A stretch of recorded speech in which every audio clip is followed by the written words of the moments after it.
I dare to hope, having deconditioned myself from my Catholic childhood and gone through existentialism and all that, now I dare to hope that maybe there is some kind of existence beyond the grave. Well, first of all, let me say I don't know, but then here's what I think. The model that I've always carried in my head is of a target, like a bullseye. And at the center of the bullseye is the dimethyltryptamine high-dose experience, which, you know, even though I've spent my whole career raving about how strange it is, I always hit low. I mean, it is beyond description. Language fails. Your language, my language, everybody's language. And as you move out from that, maybe the next circle out is high-dose ayahuasca followed by high-dose psilocybin, or maybe those two are reversed. And then further out, LSD. And then further out, things like 2CB. And then yet further out, things like ecstasy. And what's leaving the picture are, first of all, intense three-dimensional hallucinations, then intense two-dimensional hallucinations, and the more exotic transformations of the mental state. But I have the feeling that we're always aiming for the center of this mandala. Somebody else might have a different model of consciousness. Roland Fisher had a toroidal model and various states of arousal. But to my mind, if you raise the dose of any psychedelic, it becomes more and more like DMT. You have to take over 500 micrograms of LSD for it to be like DMT. Very few people these days do that much acid because it brings a lot of physical stuff with it.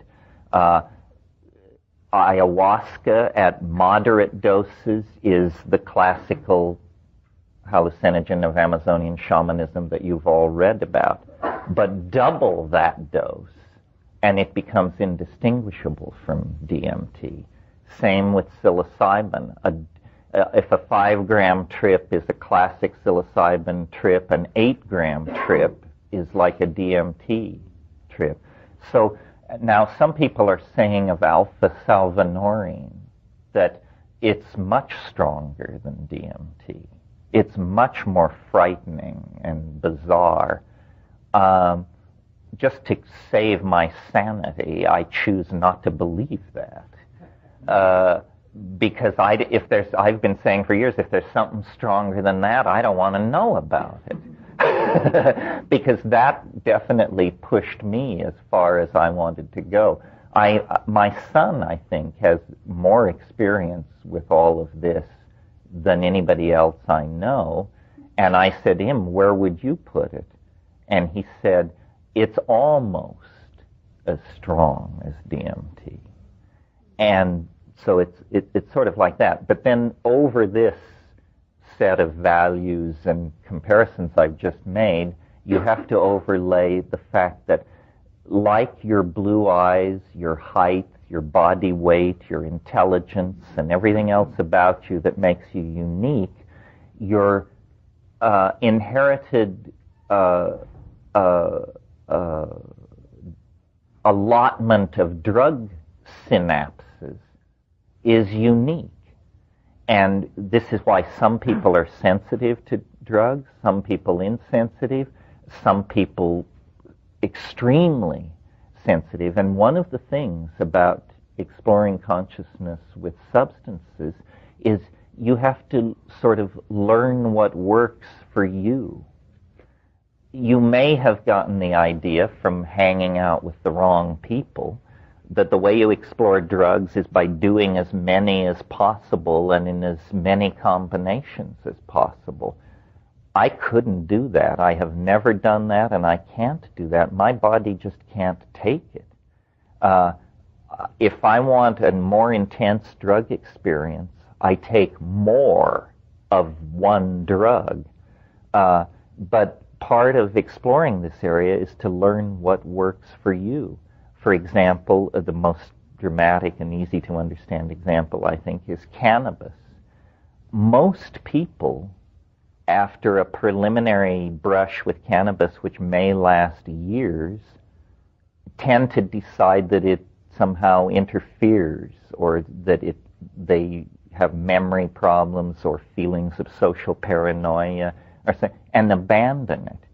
Some small percentage of people experience no short-term memory loss and basically can't live without it. I speak from first-hand knowledge of this condition. So learning what works for you is very important, and then push that to its limits.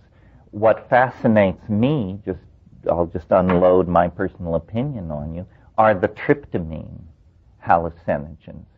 I always found LSD too, what I call abrasively psychoanalytical.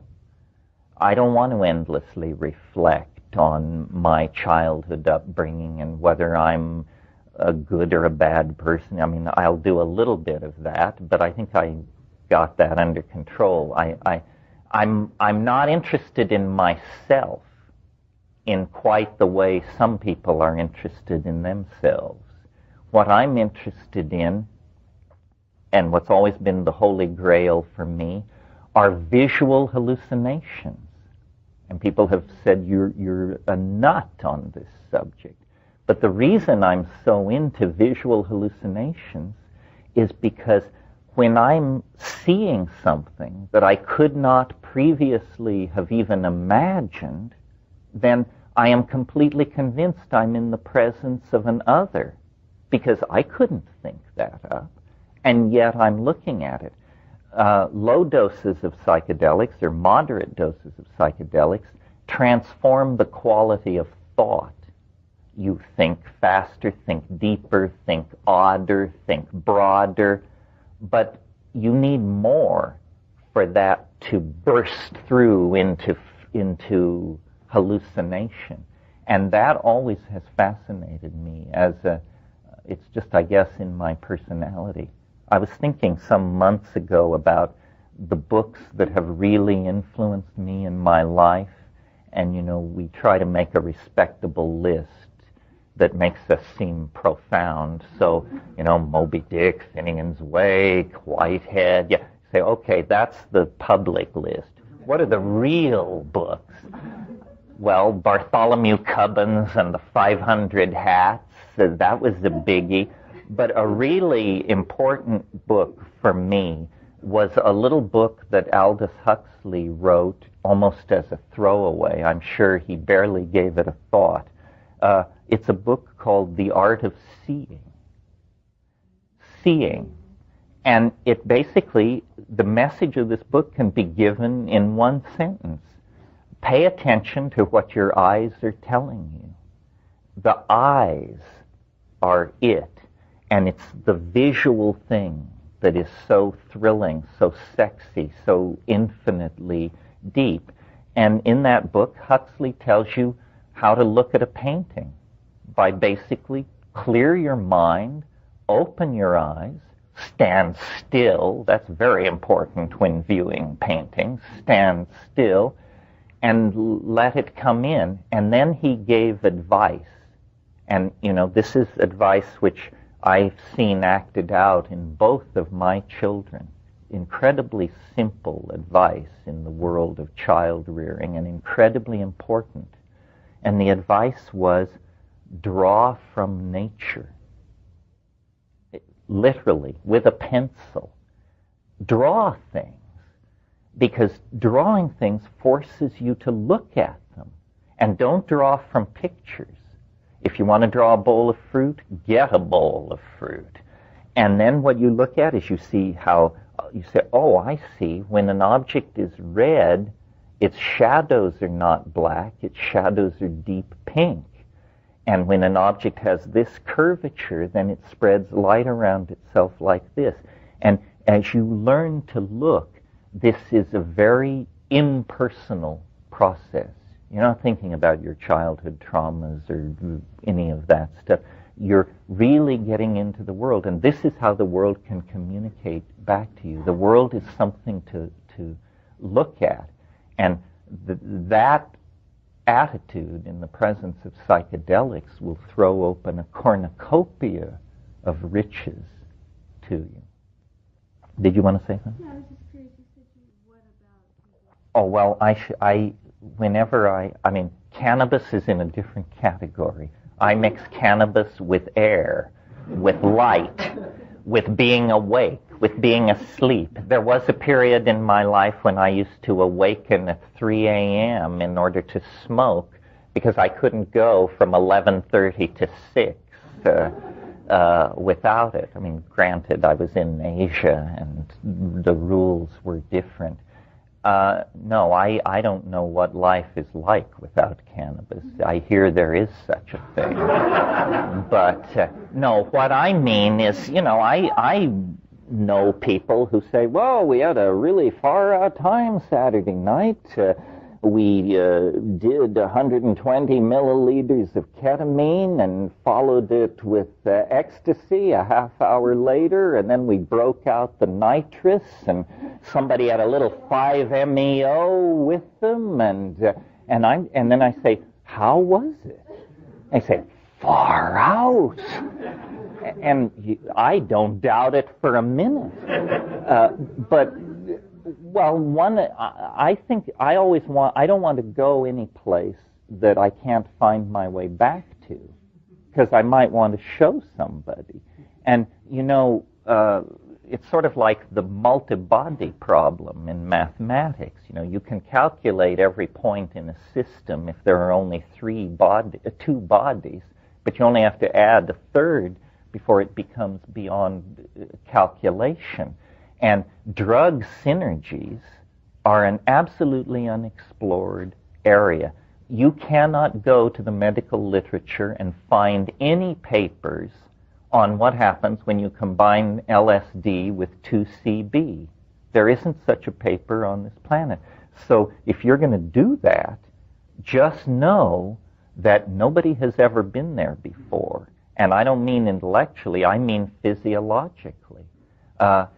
I don't know very much about the death of this writer who calls himself D.M. Turner, but he did die.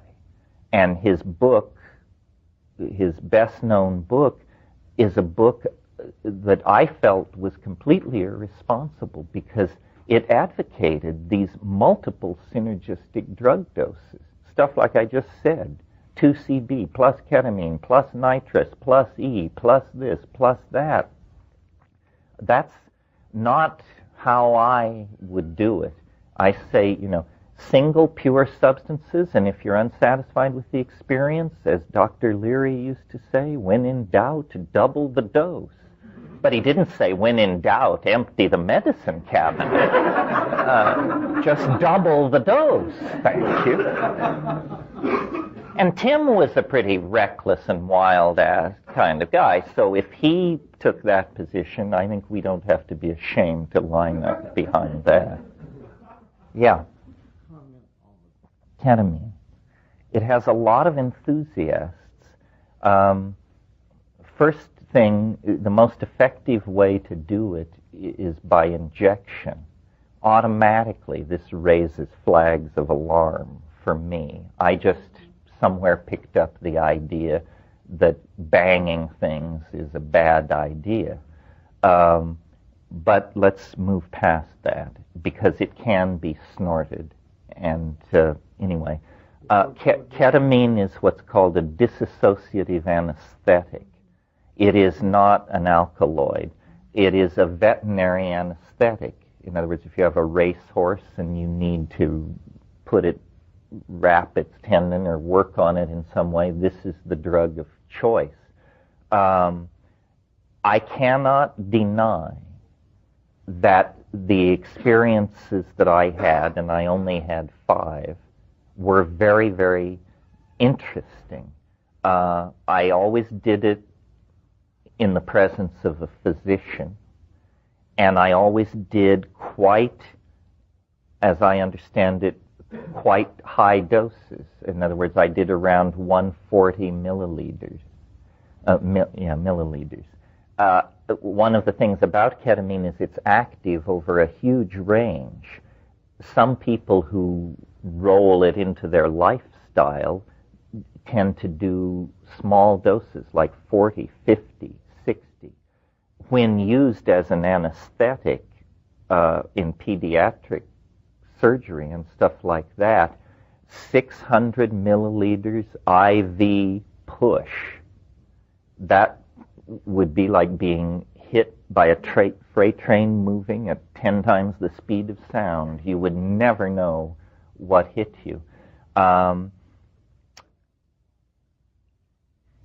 It's a kind, for me, I'm just speaking subjectively, it was a sort of empty space.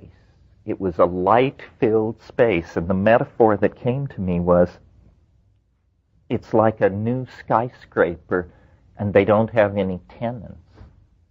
So there are these endless hallways lit by fluorescent lights and wonderful water coolers every 300 feet, but there's nobody there. And I talked to Rupert about this because one of the things we've kicked around over the years is the idea that drugs are like morphogenetic fields. And so, for instance, when you take psilocybin, it takes you.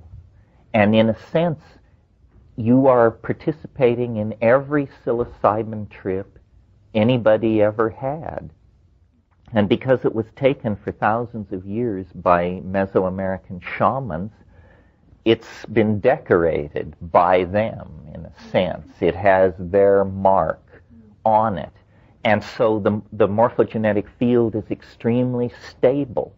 Nothing you can do in there. You may be able to carve your initials on a picnic table or something, but you're not going to be able to make major changes in that landscape.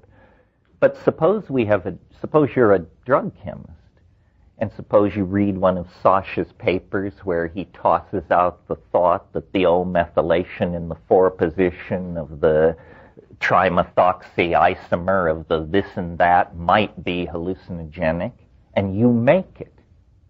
Nobody has ever taken this drug. It's a synthetic drug. You have made it, and now you're going to take it. And in a sense, if you come down saying this was an incredibly beautiful, visionary experience, the next person is very likely to have a beautiful, visionary experience. If you come down saying it was nightmarish and I felt bugs crawling under my skin and stuff like this, what's happening is the morphogenetic field is crystallizing around this drug. And the feeling I had with ketamine was it's really pretty undefined territory. The one thing I learned from ketamine, and I actually have to give it credit for this, is I got so loaded on that stuff that I lost the concept loaded. And that's never happened to me before. I couldn't understand what was happening because I couldn't remember what being high is. And so here I am, and I sort of come into awareness, and I say, what is this? And then the answer is, who knows? Next question, who's asking? Answer, who knows? And so I just look at it for a while, and then suddenly, out of left field, this aha experience. I must be stoned. And then it's like everything crystallized. That's it! I'm a human being. I took a drug. I'm lying on the floor. This is a trip. He said, oh, this is a trip. Gotcha. Now I know what's happening. We're having a trip. Okay, let's have the trip. But until I got that sorted out, it was like the biggest, huh? So I would not, I don't prefer it because part of my ethic, I guess you would say, is that you should be able to communicate your experiences. It's almost like an obligation. It's like if you go fishing on our lake, you should give some of the fish to the village. If you go fishing and catch a lot of fish and eat them out in the boat and come back with nothing but bones for the village, then this is kind of bad behavior. So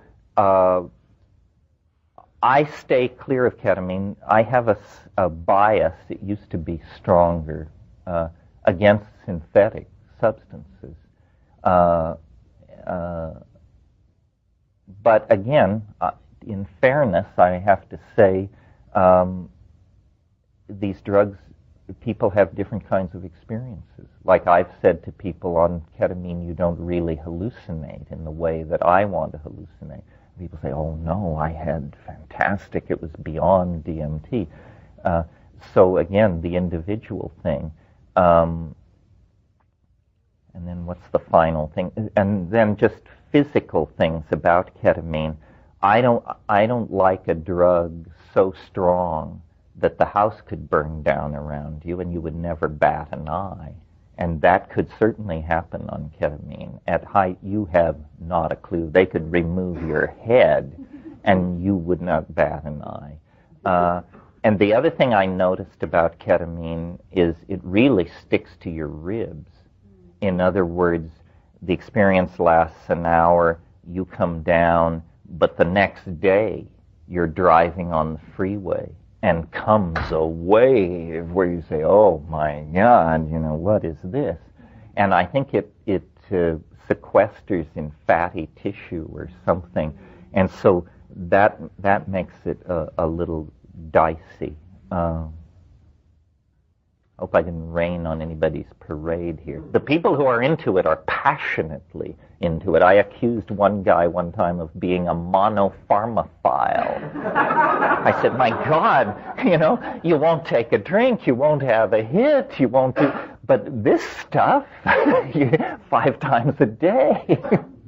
Well, I'm as interested as you are. I don't have any special information. I did talk earlier in the weekend about this model of the hyperdimensional object intruding into three-dimensional space-time and through the miracle of metabolism wrapping matter around itself for a few years, and then when the hyperdimensional form retracts out of this lower dimensional matrix, the matter that it's organized simply falls apart.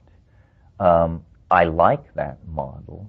My DMT trips, as I think I mentioned this too, I've given it to some Tibetan guys, and they said, you know, you can't go further than that and return. What he actually said was, it's the lesser lights. The lesser lights appear at the beginning of the bardo.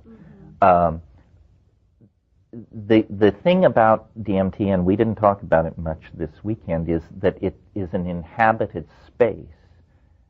A huge percentage of the people who take it encounter entities of some sort in there, not entities like wombats and foxes, but entities with intelligence of some sort, with language of some sort.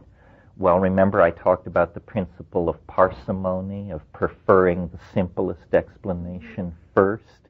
Well, when you have a drug which conveys you into an inhabited space, even the simplest explanation is going to be pretty baroque. Some people, including myself, wanted to leap to the conclusion, well, these must be the aliens. We finally found their hive. It isn't under the Atlantic Trench. It isn't inside Mount Everest. They're hiding inside this organic molecule. But I think in service of the principle of parsimony, preferring the simplest explanation, these things must be human souls. It's easier for me to believe in the human soul than to believe in a colony of extraterrestrials camped inside an alkaloid. But it's not that easy for me to believe in human souls. But still, the feeling you have from these things is one of immense affection for humanity. That wouldn't come from a diplomatic mission from Zenebel Ganubi. This intense love, and so I dare to hope, having deconditioned myself from my Catholic childhood and gone through existentialism and all that, now I dare to hope that maybe there is some kind of existence beyond the grave. One of the funny feelings, there are a number of, how could you call it, thematic layers in the DMT experience. But one of the thematic layers is, weird as this place is that you burst into, it's somebody very strange worked very hard to produce a place that they thought would be reassuring to a human being. And the analogy, it's stronger than an analogy. The feeling that comes through is, this is like a maternity ward. It's as though you're being born. And these marvelous, self-transforming, Fabergé, crystalline 4D toys that they're handing out in this space may be, to them, nothing more than the equivalent of those extruded plastic geometric shapes that we hang on a string over a bassinet. And if you ask a child psychologist, why do we do this? They say, well, it coordinates the child's ability to see spatial and so forth and so on. It's very like that. You have been born into an alien world, and the only thing you can do is gape, basically gape in utter amazement.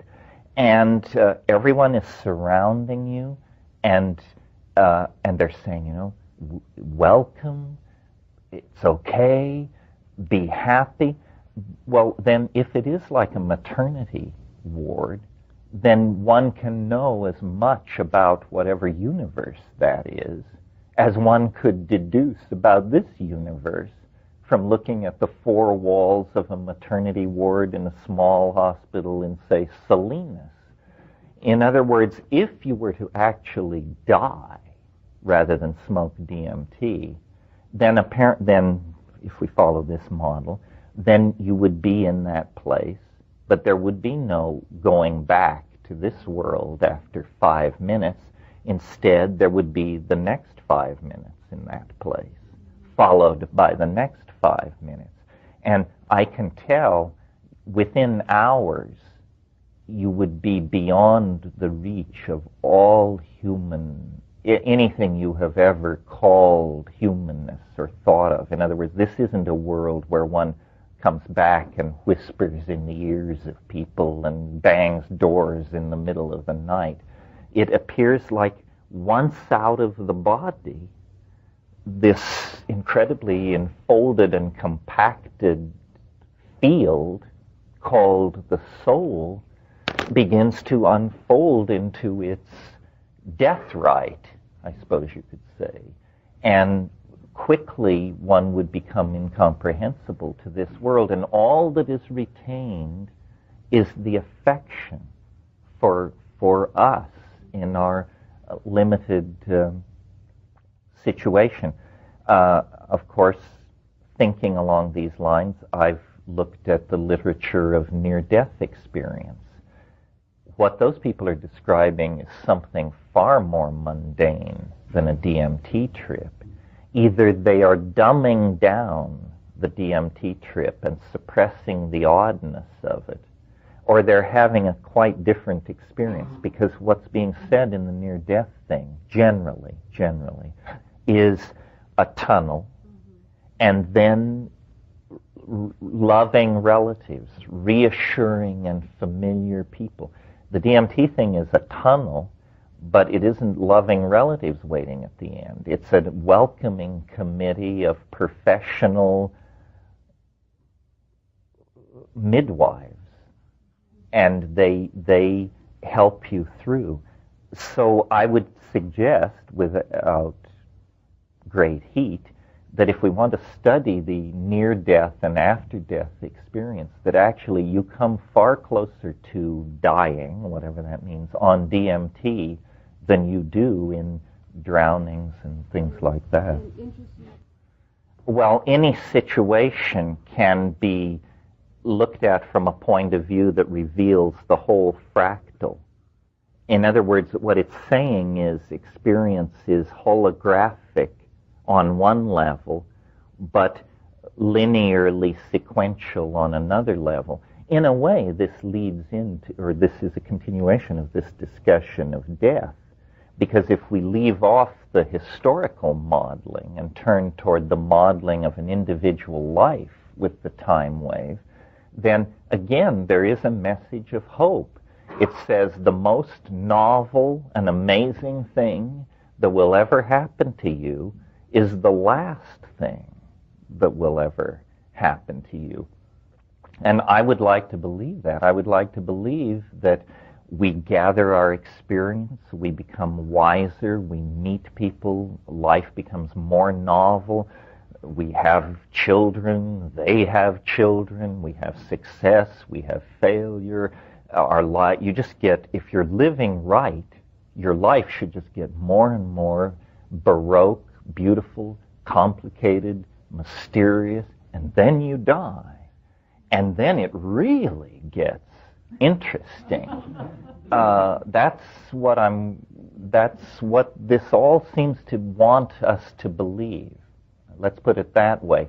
This is and then people say, well, then if the world is fractal, then is it not true that the evolution of an individual could be extrapolated to be the evolution of the whole system?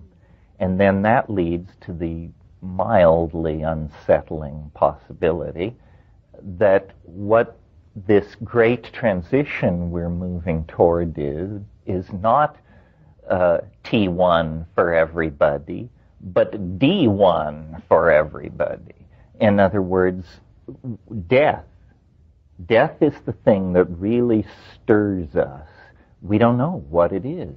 We don't know whether we're supposed to flee from it or race toward it. And people say, well, then is it possible that, just to take the date 2012 as a marker, is it possible that everyone would die? It's possible. I've looked a lot at asteroid impactors because the people who study these things know that this is not an act of God or a miracle, that this happens. It has happened. It will happen, and it happens on different scales, from things like meteor crater in Arizona 50,000 years ago. Everything within 800 miles of that impact died instantly 50,000 years ago. But 65 million years ago, an object the size of Manhattan impacted in the Gulf of Campeche, and nothing on this planet larger than a chicken walked away from that. Well, now, you talk about ecological disaster. There's never been one like that in the history of the planet. Thousands, tens of thousands of species died. Entire orders of animals were wiped out. The continents were rearranged. But guess what? The flowering plants, of which we are so fond, and our own dear selves, of which we are even more fond, would never have had a chance to insinuate themselves into the evolutionary life of this planet had there not been that clearing out of the reptilian climax. So then you look at this, you say, well, was this the greatest mass extinction in history, or the greatest leap forward for biology in the history of the planet? And the answer is, it was both. Out of enormous death comes an enormous surge in the domain of organic novelty.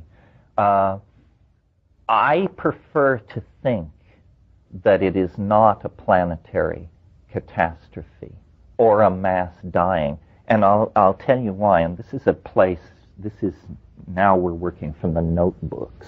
In other words, this is not prepared for public consumption. This is something I meditate on in the baths. I can't help but notice that as novelty increases in time, according to this model, that the spatial domain of its focus narrows. So, for instance, in the early phase of the time wave, the stars are condensing and the galaxies are forming. We could say that the entire universe is moving toward novelty.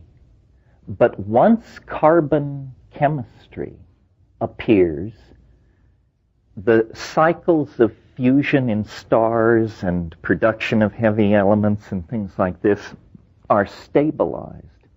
And the domain of novelty becomes biology. And for 1.5 billion years, biology evolves and adumbrates its forms and moves from the prokaryotes to the eukaryotes to the multicellular. The conquest of the land begins. But then, with the emergence of language-using and tool-using higher primates, in a sense, novelty leaves the domain of organic life. And organic life becomes metastable and evolution and mutation happens. But where the action has moved to is into the epigenetic domain entirely defined on this planet by human activities. And so the human beings are the carriers of novelty. And that has gone on until about, pick a number, but basically 3,000 to 2,500 years ago. And then the novelty seems to concentrate itself in southern Europe. The Greeks take some kind of step that no other people have ever taken. You know, even today, if you go around the world and visit tribal people and ask to see their art, they show you, if you ask to see depictions of human beings, they show you symbolic depictions of human beings. That's what an African mask is. That's what a Sepik River carving is. These are symbols of human beings. The Greek mind crossed an invisible boundary, and somebody said, let's take a block of marble or some clay, and let's not symbolize a human being. Let us make a perfect topological simulacrum of a human being, a face that looks like a face, flesh that looks like flesh. It was as though the Greek consciousness rose to the surface and left the unconscious behind, and the eyes were opened and no longer saw through symbolic filters, but instead said, nature in and of itself. This is the foundation for science and art as we know it. So the novelty then was largely in the hands, and largely, I'm rushing here, exceptions are obvious, in the hands of what we call the Greco-Roman mind. And so it has been for a couple of thousand years. Well, then pick a number, 100 years or so ago, it further contracted the novelty. It further contracted itself into the high-tech industrial democracies. And now it has further retracted. One of the problems we're having in our society is there's a bifurcation going on in society. part of us are going with the new novel technologies that knit us together and make us dimensionless telepathic creatures through the internet. And some people are digging in their heels and saying, oh, no, no, beyond newspapers, I can't go. And so those people are being left behind. They are practicing old-style culture in an equilibrium state. So now it isn't even all of the high-tech populations of the industrial democracies. As we get closer to 2012, if this process proceeds, then the source of novelty will constrict even further.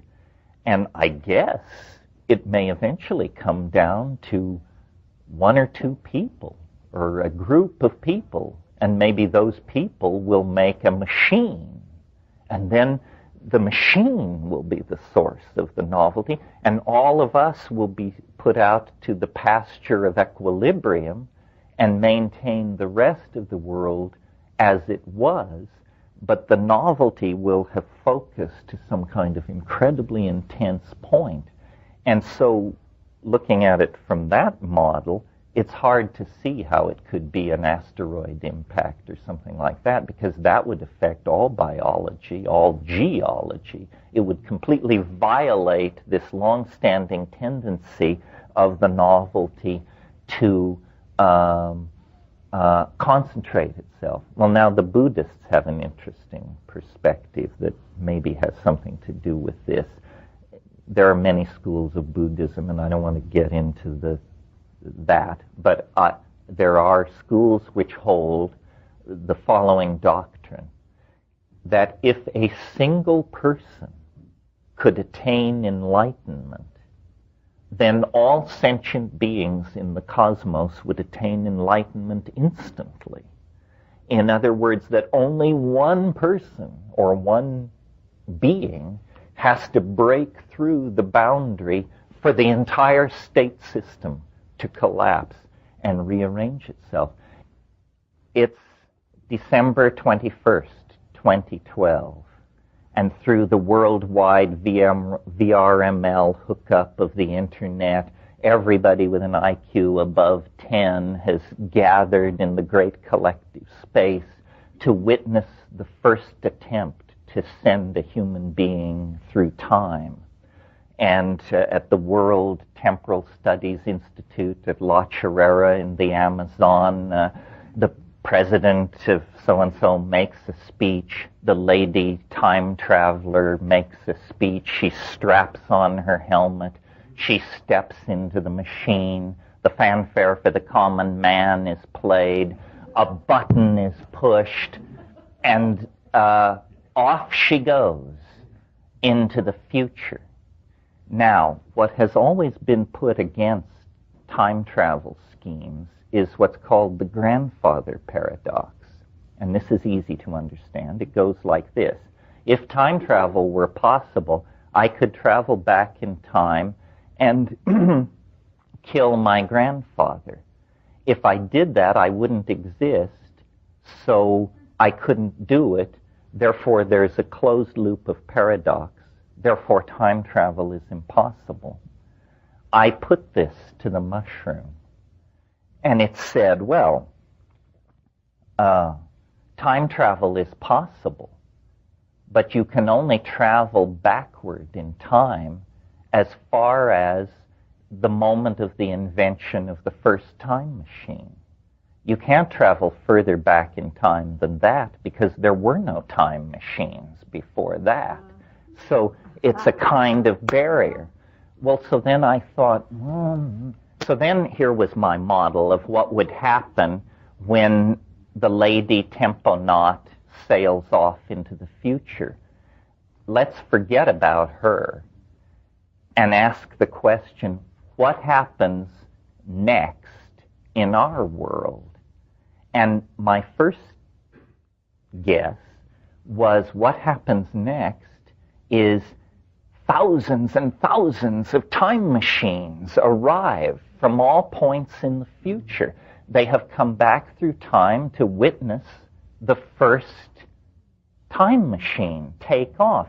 It's as though you had a Piper Cub that you could fly to Kitty Hawk, North Carolina, to that windy morning in late December when the brothers Wright rolled it out of their bicycle shop and fired her up. And then I said, well, but wait a minute. We haven't dealt with the grandfather paradox. One of these time machines from the distant future, on its way to the first time flight, could stop off and kill the grandfather of the driver of that time machine, and we haven't gotten anywhere at all. So then I produced a slightly more complicated model, but it works, and so here's what it is. It's that because the future is not what we think it is, well, here's a metaphor which makes it more clear. In this world that we're living in right now, we have people such as Bill Gates and his research and development teams, and we have people such as the upriver people in London that I spent time with, bare-assed people living at a very minimal cultural level. Gates and his people and this Amazon tribe occupy the same planet and the same moment in history. But who is influencing who? Very few people in the world are taking up the Amazonian lifestyle or point of view.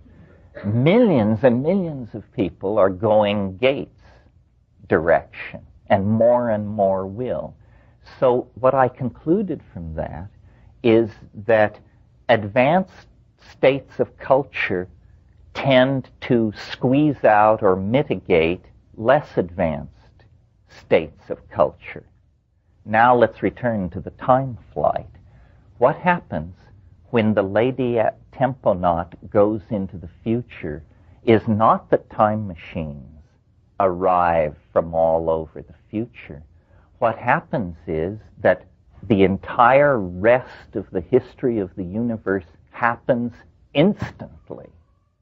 In other words, a future, evolutionary developments, conquest of the galaxy, vast technologies that allow star flight and wormhole travel and all that, the fruits of all that are delivered instantly to our doorstep in 2012. I call it the God whistle model.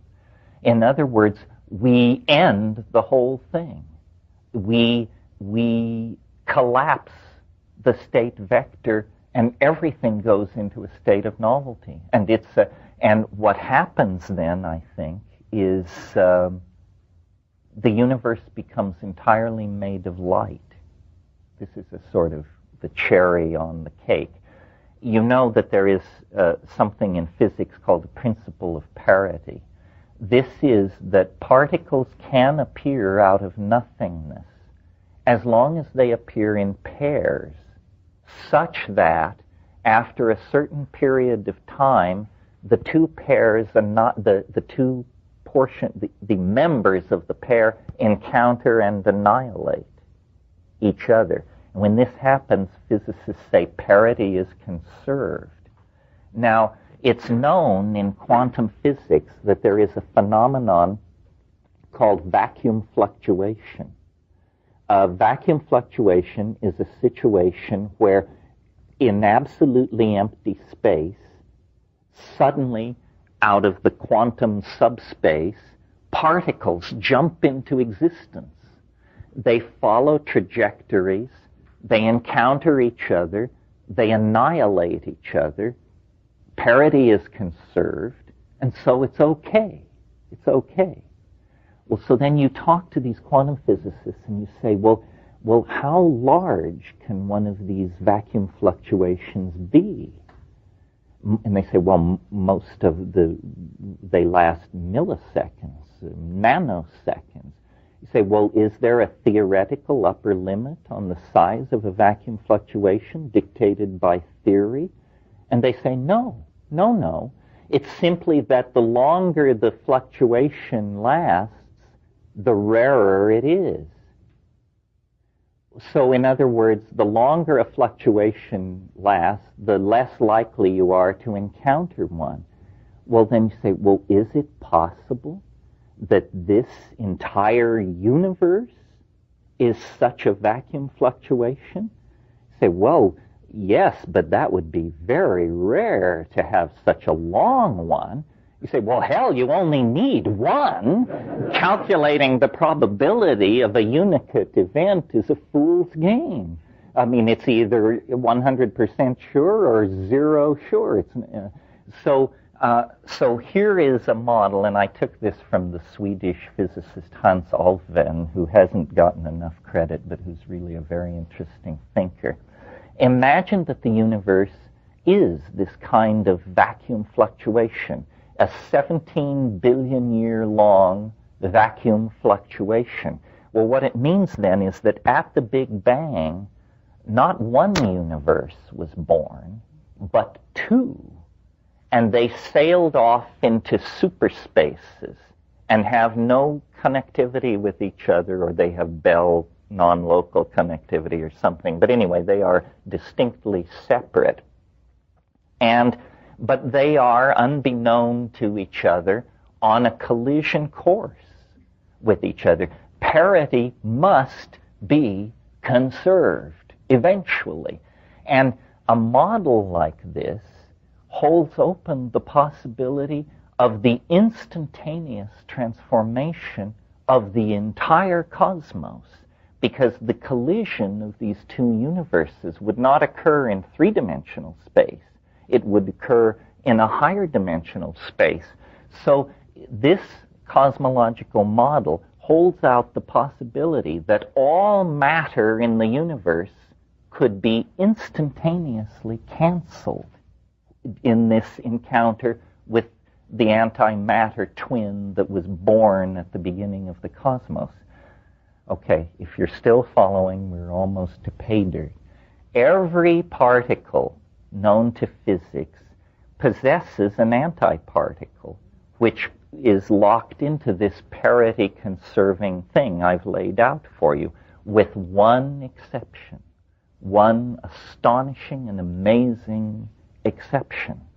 The photon has no antiparticle. There is no antiphoton.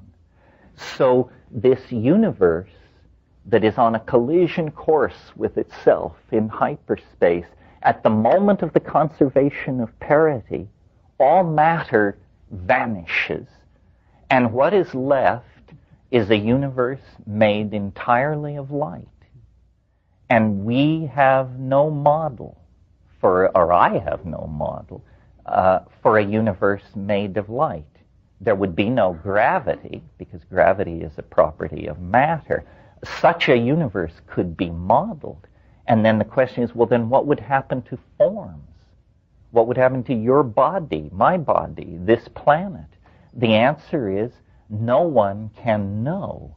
But it is very interesting that the esoteric traditions of nearly every religion talk about light a great deal, talk about ascent to the light, cultivation of the light, the after-death vehicle as a thing made of light.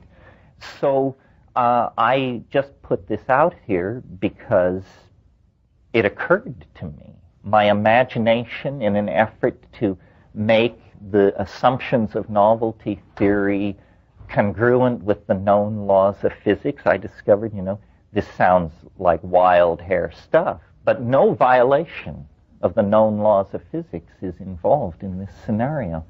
So perhaps what enlightenment is it happens to an entire universe when it drops its matter and antimatter out of its structure, and it becomes entirely made of light. That would certainly fulfill the novelty theory. Anyway, that's enough of that malarkey.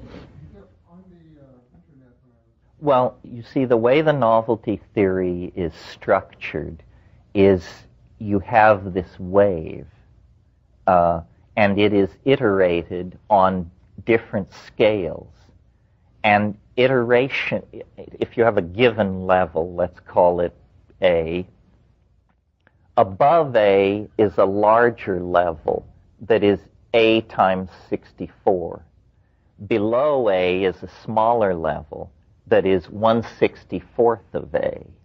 And wherever you are in the hierarchy, this is true. Levels above, 64 times larger. Levels below, 64 times smaller. Well, modern astrophysics says they're arguing about it right now, but the universe is under 20 billion years old. Everybody agrees on that. And the question is it 9, 12, 13, 14? But it's under 20. The time wave has a cycle, the largest cycle I have found necessary, except for the prime number research, is a 72 billion year cycle. So let's call that the top cycle, the A level. A 72 billion year cycle, plenty of time for the universe to evolve to its present state. Below that level is a cycle 1/64th that size. What would that be? Roughly 1.2 billion years. At the initiation of that cycle, I don't know, some dramatic thing happens in biology. Below it is another cycle.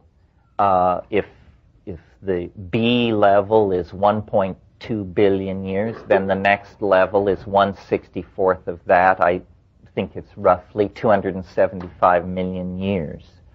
Next cycle, divided by 64, whatever it is, 750,000 years. Next cycle, and you see where I'm going. Well, eventually you get to a cycle that's 4,306 years in duration. That is basically the cycle of late history. I mean, certainly there was history before 4,000 years, but the continuous march of global civilization over the last 4,000 years. Well, then the next cycle down is only 67 years long.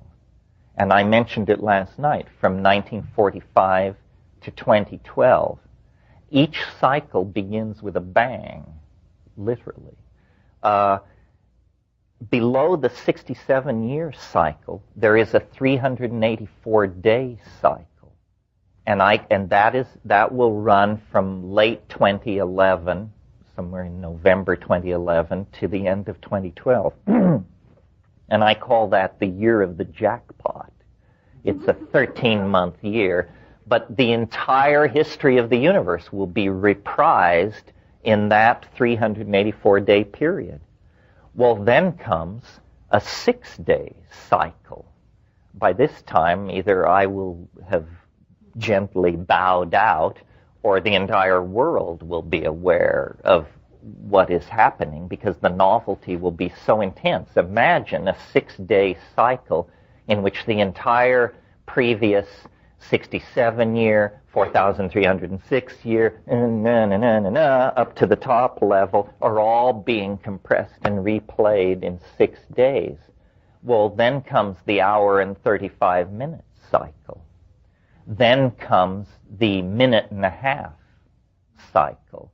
Then comes the 1.3 second cycle. Now, at that point, 1.3 seconds, if we assume that the cycles cannot be iterated beyond the level of Planck's constant, which is 6.55 times 10 to the minus 23rd erg seconds, the way for you to think of that is as a jiffy.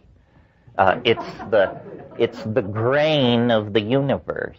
We don't feel the need to go to discuss lengths of time shorter than that, because there aren't lengths of time shorter than that. Time comes in those packets of that size. Well, if you're at 1.3 seconds cycle, you still have 13 cycles to go through before you reach the realm of Planck's constant. And you have come through 13 cycles. So the universe is only half done 1.3 seconds before its end. That's why asking what will happen in 2012 is preposterous. The mind fails. Half of the universe's evolutionary unfolding will occur in the last few milliseconds of its existence because of the asymptotic acceleration of the expression of novelty.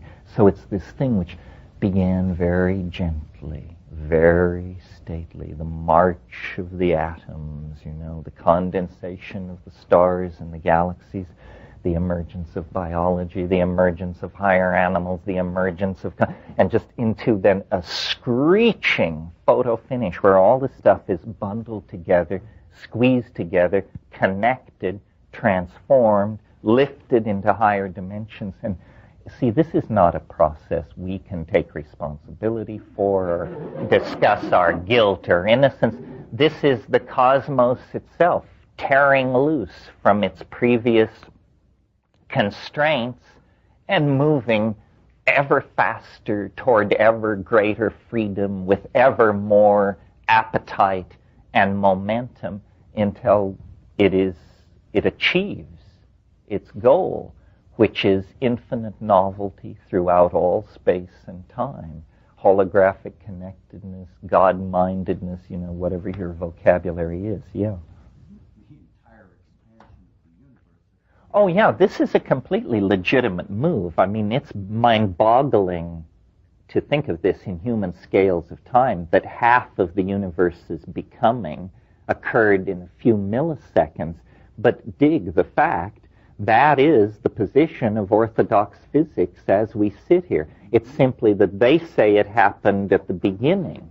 I say it'll happen at the end.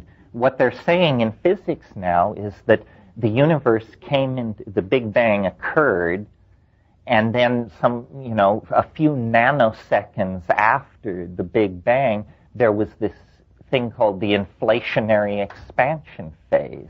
It lasted a few nanoseconds, and in those few nanoseconds, the universe became tens of orders of magnitude larger than it was. So it's a legitimate move in physics, however counterintuitive it may seem on the human scale, yeah. Have you worked with the many worlds? Well, the problem with the many worlds theory is it violates the principle of parsimony. In other words, that is not the simplest explanation. That's do you all know what this is? It's the idea that whenever a process in the universe encounters a bifurcation point, that it goes both ways. In other words, and so the multiplication of possibilities in a situation like that is staggering, and I just don't feel the need for it. If I understood Wheeler's mathematics better, I might, but that theory has been around since the middle 70s, and he has a very respected position at Princeton, but he doesn't seem to be able to sway his colleagues, which doesn't mean he's wrong. I'm just saying it's a bit baroque for my taste. Well, once beyond the 0 point, by definition, novelty must mean the simultaneous realization of bifurcations of all sorts. In other words, what ultimate novelty must mean is anything we say it means. There are no limitations when novelty soars to infinity. The universe is a series of impediments to the expression of novelty. And when it has overcome all those impediments, there is a flawless, higher dimensional matrix throughout all being, I guess, is how you'd put it, yeah. Is that many worlds? No, that's another can of strings. That's a different thing and more exotic.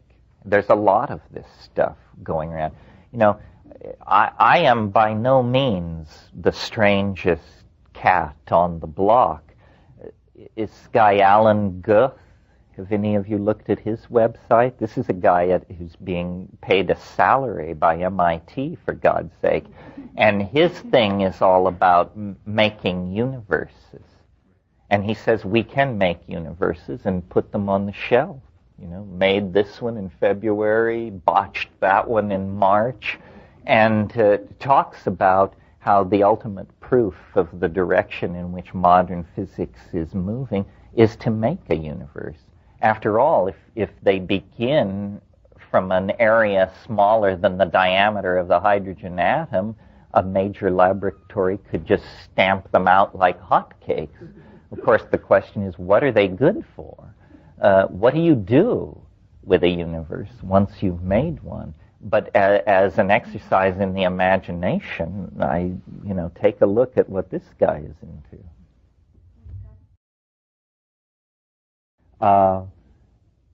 Let me just try to sum this up, not certainly to sum up the ideas, because the ideas are not really that important. They may be true, they may be untrue, they may reside in a domain where those rules don't apply. The feeling that I hope you take away from all of this, when you are most self-reliant, maybe you don't understand 10-dimensional vector calculus, then don't use that tool to understand. Hone the tools that you have and try to create models and understand that all models are provisional. This is the antidote to the idea of ideology. Ideology is when you believe something passionately. Models are when you dispassionately attempt to define the operation of a system, and the word model implies that you are perfectly willing to discard the model when a better model comes along. I mean, get a grip, people. Where is it writ in adamantine that talking monkeys should be able to understand the universe? If you met a termite who told you that he was on a quest to understand the universe, a certain lip-curling cynicism would ensue. Well, do you think you're better positioned than that termite to undertake that? So the thing is to understand what one understands and then to build outward from that. And the tools are mathematics, drugs, attention to phenomena, intuition, community, and inspiration. And these things may not solve your marital problems or increase your earning power, but they will put you in touch with the larger dynamic of being. I think being is most appreciated when it is understood. That's why worship raises my hackles. Worship is what animals do to the mystery, because they can't assimilate or understand it if they even deal with it at all. But true religiosity is signified by honest intellectual efforts to model and understand. And it's by that process that we increase our connectivity to the universe and the depth and richness of our connectivity to our community. That's what it really is all about. That's our glory, to understand, to model, to describe, to explore, to appreciate. So meet me at the waterfall at the top of the river. Thank you very much.